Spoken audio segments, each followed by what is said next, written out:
Now I have two things I want to do today that are important. I want to just lightly sand this down, try to get some of the dust out of it and whatever. There's still a couple of scratches have to be taken care of, but just get that kind of flattened out. And then I want to mask off the number plates. Now, because again, this is a real race bike, it needs number plates, it has to be safety wired, and blah, blah, blah, blah, blah, on and on and on. So what's going to happen here, I want to make sure I get the number plates big enough and in the right spot.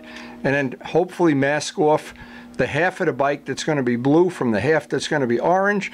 And then the big thing is to see if I'm going to run out of orange paint. That's the big thing. Now, the most important thing here is I want to get the area where the number plates are going to be relatively smooth anyway. And then I may as well, what I thought is I'd sand the whole part just enough, put an hour or so into this and get it smoothed out just so the final finish is a lot nicer when we go to put the clear on. Because this paint's only a few days old, it's relatively soft, so I don't want to go through if I don't have to. And the idea is I based out where the orange is going to be, because again, we're fighting this thing of not having enough orange paint, and maybe we're going to lose that battle in the end, I don't know yet. But we're certainly going to give it our best shot. Now this part is really, it's a heavy duty part. I'm really surprised how heavy it is. But it's these little specks that are in there that I'm trying to get it as nice and smooth. Oh yeah, that's nice. Nice, nice, nice. So it'll just be a time-consuming thing to do this, but I think in the final product it's going to be that much nicer. In fact, I see one right here that... And there's no real flat areas on this. There's no real area where you could use a sanding block conveniently. Just got to be done by hand, and that's it.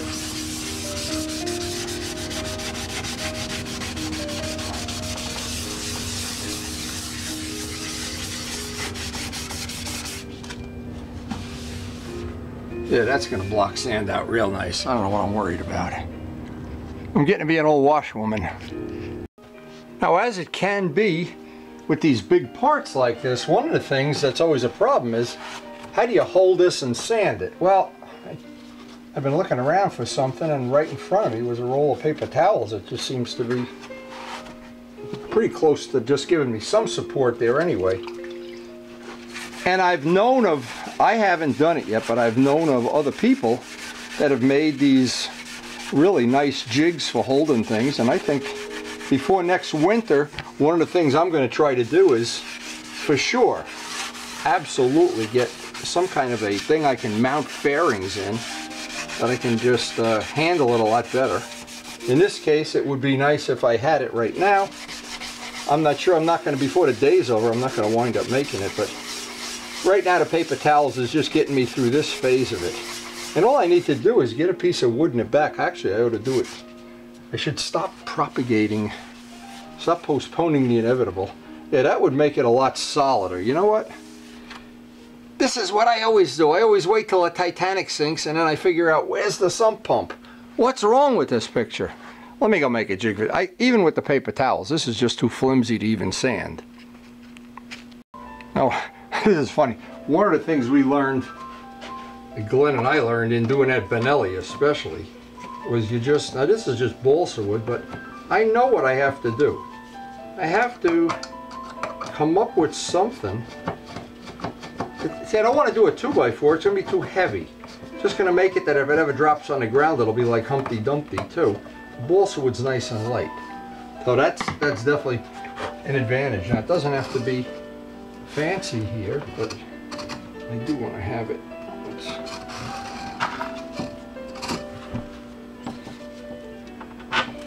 And you would think something as simple as this, it wouldn't be a problem, but I guess I'm just a slow learner, that's all there is to it. And sometimes, at least, you know, it's okay to be a slow learner if in the end you learn.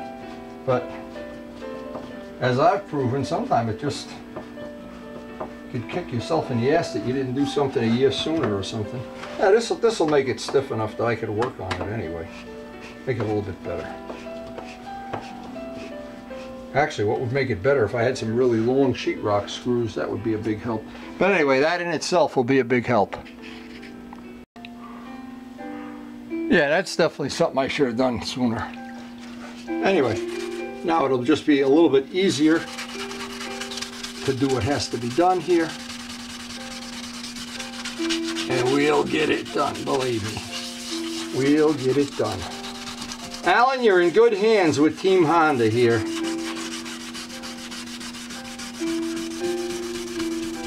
Team AMAR. I can't. Hey, you know, you could use the new acronym for AMAR being the arthritis, altitude.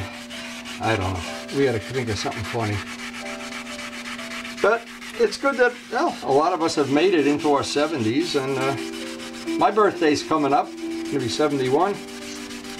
Not all of my friends made it to 71. Not all of them are still riding. It's a real nice collection of motorcycles. But to the ones that did make it to 70, congratulations. I know you're in as much pain as I am, unless you're taking Geritol regularly or something. Biofreeze or something. Yeah, that's going to be good. That in itself is going to be a big help to doing what we got to do today. I'm just hoping today I could just get this sanded out, would be nice. Now this is the most important part of any of these jobs, is getting these edges radiused. And this is pretty rough cut up here. I really can't do much with that without cutting material away. But getting all these edges dressed off. Now what I'm going to do is take it outside. And of course over here I've got to dress it off. There's some issues here. Basically the next step on this is I want to hang it up on a fairing mount and touch up all those areas in white. So we start with, when we mask the number plates, one part that's totally white. That'll be a big help.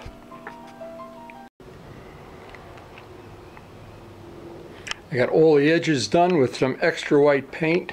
I actually fogged in the inside some white just to make it, the red I didn't think was going to match much. And we'll try to paint the blue or whatever, a little coordinating anyway, so from far away it looks good. Now, I'm definitely going to let that dry overnight. The next step on this is going to be to mask up number plates. And then decide if we're gonna, I think the first thing I'm gonna do is see if we have enough orange to do the bottom. Top gets painted blue, bottom orange. If I have enough paint, Alan and I can celebrate. If we don't, he's gonna have to buy more orange paint. The orange paint on this is just beautiful. Dried up beautifully. This dried up beautifully. Those parts are better than brand new. But that's all we're gonna get done in this session. And we're doing this in bits and pieces. We're in between babysitting and running to the doctor and who knows what else. But we'll get it done for you, Alan, that's for sure. Today I have, what I'm trying to do for Alan here, it's a little tricky. I'm trying to work around having some things to do today. And I thought if I could get some of the number plates at least masked off, well, that would be, we'd be one step ahead by then. Now what I want to do, I want to just take some, where I have, yeah, make sure I get the right stuff. I just want to make sure I don't have any dust where these are going to go. The dust just will make that it's a little bit neater in all the areas where we're going to have, and I'm going to have to make a pattern. Because remember, we don't have a spray booth, we paint outside. Some people say we're butchers. But then they go to the bike show and they lose consistently to these wonderful paint jobs that I do, which by the way, I've never lost a bike show. So ever, we've never even been in second place. So anyway, all of this bragging nonsense. We want Alan to join that rank of people that proudly displays his paintwork. Now, I want to make the front number plate kind of, I don't want to just make it square. So I thought the easiest way to do this, I'll make up a pattern first, and I'll show how I make the pattern for the number plates. Possibly, this is really kind of simple stuff that we would use in modeling, but a lot of the guys that do motorcycles don't have the background of the modeling, so some of this may be useful to them anyway. Now this is the point I always want to make, is I'll do everything in halves until I get the shape that I think I want. I'm going to come up a little bit here, and then I'll make a piece of paper that's folded. I really only have to work on half of it at a time. That's the reason that this makes sense. And the top doesn't matter, we're just going to go right over the top. That would be a little more radius here. And this will really be in keeping with the look of this era motorcycle, where I can remember doing this over and over again. Okay, so now that I have half, now the trick, a real simple trick here. Take a sheet of paper, fold it back,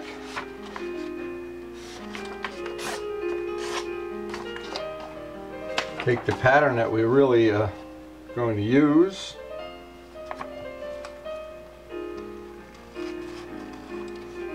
now luckily Alan did a very smart thing. When he picked up the material for this job, he got a brand new fresh roll of blue tape, so we should get a real nice edge. Not trying to use up some tape that may or may not be older than me, who knows.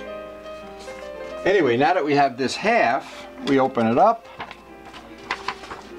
and we can get a look at what our number plate would look like.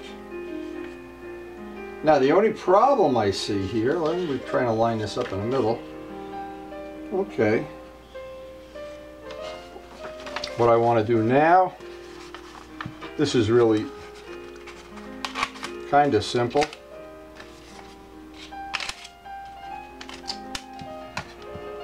I want to have this held in place while I go around it. Again, we're lucky that we have nice fresh tape. Anytime you have fresh tape on a job, this makes it nice and easy. Now I got the center line. That center hole is the center line.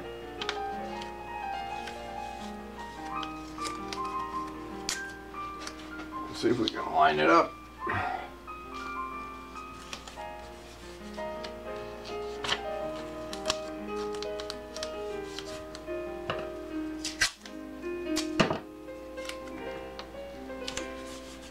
You know what that's going to do, that's going to give us a good shot at getting our outline with the blue tape. Now this is one of the things that will always work in your favor if you're using new tape. It's always to your advantage. The tape, I don't know why, it has what I think is a short, really good shelf life, and then it becomes very mediocre after a while. Here's what I want to do. I want to just roughly lay this out. Having that, and then I'll make a pattern. Boy, it's nice when you have fingernails, you know it? One thing God did not bless me with long fingernails. But now I need to have a way of holding this and just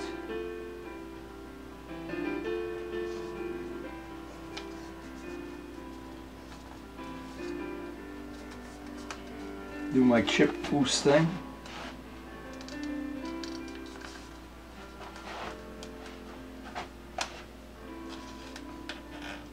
I'm going to leave that there for now.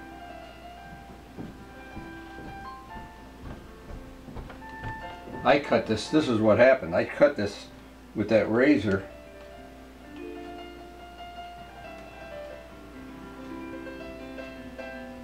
Geez, you think I would have fingernails. Holy mackerel, I gotta go to a manicurist.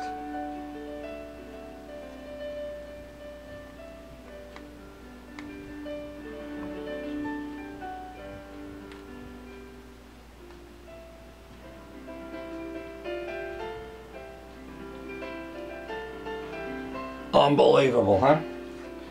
Anyway, I can just lay it, since this is not the permanent part of the job, this is just to rough it in. So maybe what I ought to do is just go to a manicurist before I actually let's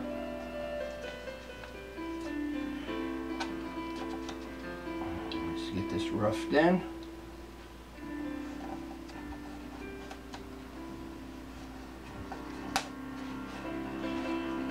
Now that's not the permanent tape. The tape that I want to use is going to go inside of that. Now what I've done is try to make this symmetrical this really is, I'm trying to pick up this edge, this contour here.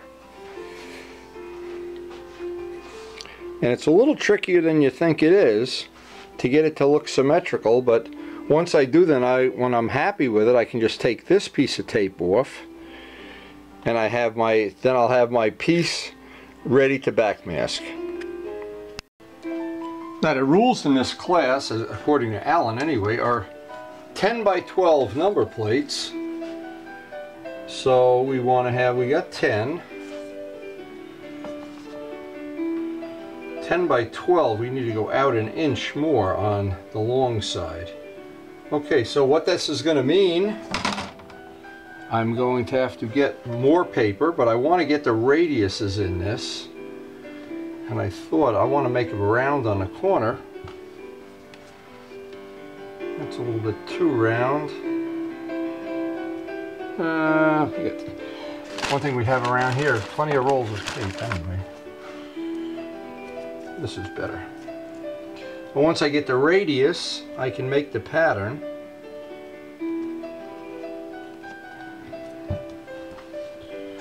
And pretty much make them all the same. And then looking at this, I'm just looking at this is going to be a 10 by 12. It's going to almost take the whole fairing up. Wow. It's amazing. It's going to be a big number plate.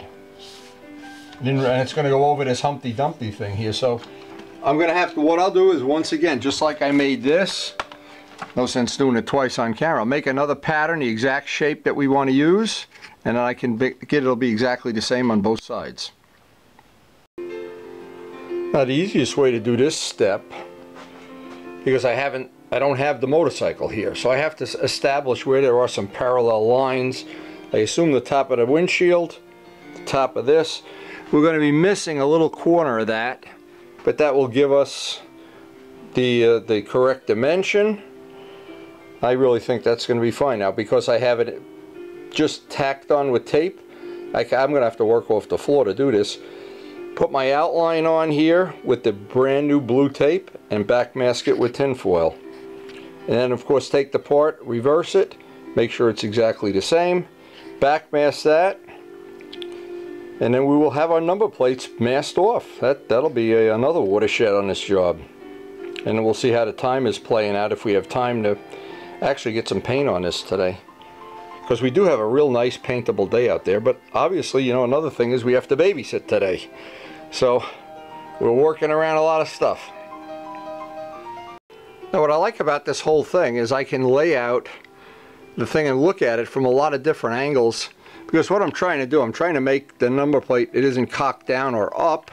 Now of course the right way to do this, if we had the bike in-house, is to assemble a motorcycle, put it on its, not on a stand because it angles it.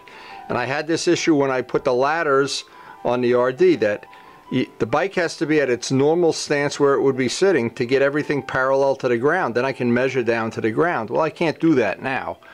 I'm building a house here.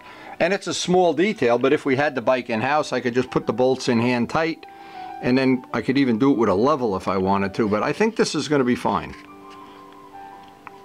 And one of the little detail touches I wanted to have is where the number plate wraps around, it doesn't stop at the edge, because as you see the edge, it's going to look ratty.